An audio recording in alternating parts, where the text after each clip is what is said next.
বৃহস্পতিবার দুপুর 12টা পুরান ঢাকার শ্যামবাজারে নিজ ব্যবসায় প্রতিষ্ঠানে যাচ্ছিলেন মশলা ব্যবসায়ী আব্দুর রহমান। হঠাৎ দুর্বৃত্তরা গুলি করে পালিয়ে যায়। গুলিবিদ্ধ অবস্থায় আব্দুর রহমানকে মিটফোর্ট হাসপাতালে নিলে মারা যায় সে।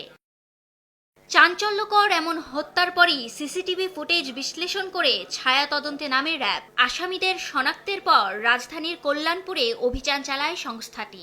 অভিযানে গ্রেফতার হয় শ্যামবাজারের আরেক ব্যবসায়ী এমামুল এহসান নয়ন ও তার সহযোগী পলাশ। পরে কদমতলী থেকে জব্দ করা হয় হত্যায় ব্যবহৃত অস্ত্র ও গুলি। গ্রেফতারকৃতদের জিজ্ঞাসাবাদে মেলে লোমহর্ষক হত্যার বর্ণনা। 1 বছর ধরে আব্দুর রহমানকে হত্যার পরিকল্পনা করছিল নয়ন। এজন্য গত সেপ্টেম্বরে অস্ত্র ও গুলি কেনে নয়ন।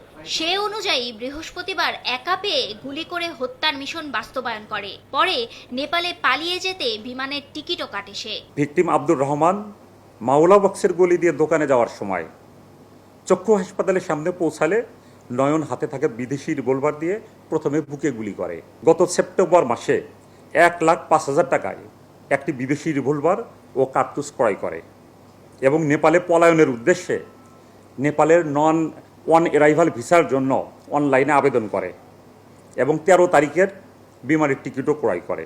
সংবাদ সম্মেলনে র্যাব জানায় 2024 সালের অক্টোবরে নিহত রহমানের মাধ্যমে 60 লাখ টাকার একটি দোকান কেনেন নয়ন। কিন্তু হস্তান্তরের সময় 24 লাখ টাকা বেশি দাবি করায় তৈরি হয় বিরোধ। 2024 সালের অক্টোবরে ভিকটিম আব্দুর রহমানের মাধ্যমে 60 লাখ টাকায় শ্যামবাজার কাঁচা বাজারের একটি দোকান ক্রয় করেন।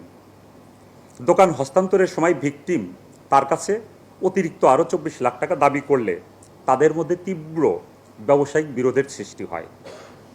এই বিরোধ থেকেই নয়ন প্রায় 1 বছর ধরে ভিকটিমকে হত্যার পরিকল্পনা করে।